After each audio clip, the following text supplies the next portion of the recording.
So alright guys, caste discrimination in India का जो जातिवाद का सिस्टम है आज का नहीं, काफ़ी पुराना है। और ये इसकी शुरुआत लगभग राजा महाराजाओं के ज़माने से ही हो चुकी थी और अभी तक चलता हुआ आ रहा है। और सबसे बड़ी बात तो बदनसीबी की बात यह है कि आज इंडिया इतना मॉडर्नाइजेशन हो गया है, इतना एडवांस हो गया है, हम इतने पढ़े लिखे भी हो गए हैं, इसके बावजूद भी आज भी कहीं ना कहीं इंडिया के किसी न किसी कोने में हमें कास्ट डिस्क्रिमिनेशन देखने को मिल ही जाता है। जातिवाद के ऊपर वाद विवाद देखने को मिल ही जाता है इतना मॉडर्नाइजेशन होने के बाद भी। और सबसे बड़ी बात तो यह है कि क्या हमारे गवर्नमेंट ने इसको कभी स्टॉप करने की कोशिश की, इन चीज़ों को रोक लगाने की कोशिश की? तो गवर्नमेंट की देखें तो इंडियन कॉन्स्टिट्यूशन में आर्टिकल 14, आर्टिकल 15 और आर्टिकल 17 इस तरह के और भी कई आर्टिकल्स हैं जो कि जातिवाद, कास्ट डिस्क्रिमिनेशन, अनटचेबिलिटी इन सब को प्रोहिबिट करते हैं और इन पर लीगल एक्शंस लिए जा सकते हैं। पर आज तक मैंने एक भी ऐसा केस नहीं देखा जिसमें कुछ लीगल एक्शंस लिया गया हो, जिसमें कास्ट डिस्क्रिमिनेशन हुआ हो एंड गवर्नमेंट ने कुछ लीगल एक्शंस लिए और किसी को इंसाफ मिला हो। नेशनल क्राइम की रिपोर्ट के हिसाब से माने तो अबाउट 19.4% ऑफ इंक्रीज हुआ है क्राइम्स में against the Dalit and lower cast. और इन सब पे जितने भी क्राइम्स केसेस होते हैं, जितना भी ये सब केस दर्ज कराए गए हैं, 19.4 का जो भी रेशियो है, ये सब का सब कास्ट डिस्क्रिमिनेशन, जातिवाद और इन सब के ऊपर के ही कुछ ना कुछ केसेस है। लाइक किसी का हाथ काट दिया गया सिर्फ इसलिए क्योंकि उसने घड़ी पहनी थी और वो नीची जाति का था एंड इसको घड़ी पहनना अलाउड नहीं था। किसी को मार दिया गया, किसी को स्कूल में आने से रोक दिया गया, कोई स्कूल में एंटर कर गया इसके लिए उसको मार दिया गया। इस तरह के लाखों हजारों केसेस हमारे इंडिया में होते हैं और इसी सब को मिलाकर एक रेशियो आया गया है 19.4% का।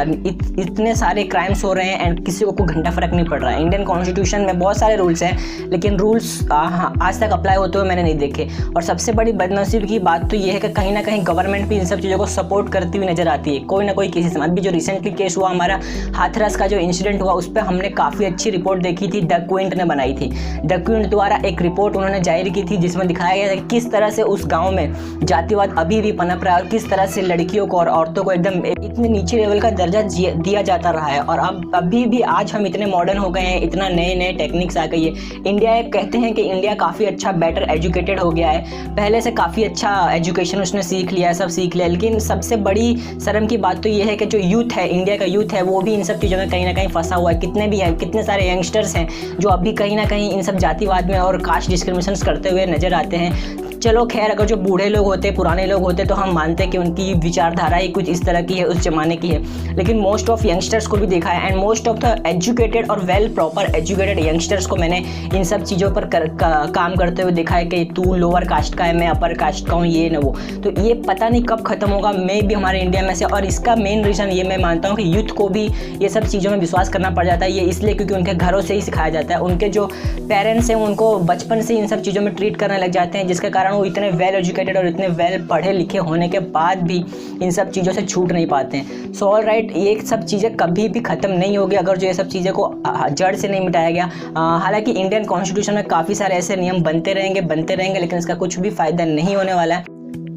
एक रिपोर्ट की माने तो अबाउट 47,064 केसेस दर्ज कराए गए थे 2011 से 2014 के बीच में लोअर कास्ट के द्वारा एंड इसमें मेनली लोग जो इंक्लूडेड थे वो थे दलित, एससी और एसटी के। और इतने केसेस दर्ज कराए गए थे और इन सब केसेस का एक ही रीज़न था कि उनके ऊपर बहुत सारे क्राइम्स हुए हैं डोमिनेंट कास्ट के द्वारा, हायर कास्ट के द्वारा।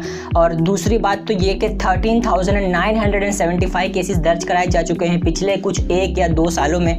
और इसका एक जीता जाता एग्जाम्पल हमने अभी हाथरस का केस का देख चुके हैं एंड ऐसे कई और सारे केसेस हैं जो कि दर्ज ही नहीं कराए जाते हैं। एंड एक और रिपोर्ट की माने तो उसके हिसाब से about 47% increase in the rape cases of Dalit womens in the recent 2 और 3 ईयर्स। तो देख ही सकते हो आप कि about 47% there is a 47% increases in the rape case of the Dalit womens and lower caste women's.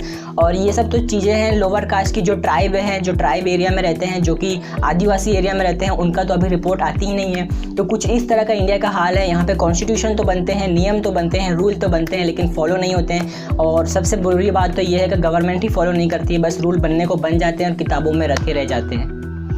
सो इन सब चीज़ों को रिमूव देखते हैं कब करती है हमारी इंडियन गवर्नमेंट, कब इस पर एक्शंस लिए जाते हैं और कब इंडियन गवर्नमेंट की आंखें खुलती है कि इन सब चीज़ों को हटाया जाए। और कब इस यूथ को भी समझ में आता है, क्योंकि यूथ बहुत मेन रोल प्ले करता है। और कब इस यूथ को समझ में आएगा कि ये सब कास्ट डिस्क्रिमिनेशन, जातिवाद, ये सब भेदभाव कुछ नहीं रखा है इन सब चीज़ों में। Well guys, this is all about in this video and I hope. अब आपके क्या राय विचार है, आप क्या सोचते हो, जरूर कमेंट बॉक्स में, कमेंट में सेक्शन में ज़रूर बता के जाइए। मैं मिलता हूँ किसी नेक्स्ट वीडियो में किसी दूसरे नेक्स्ट टॉपिक के साथ।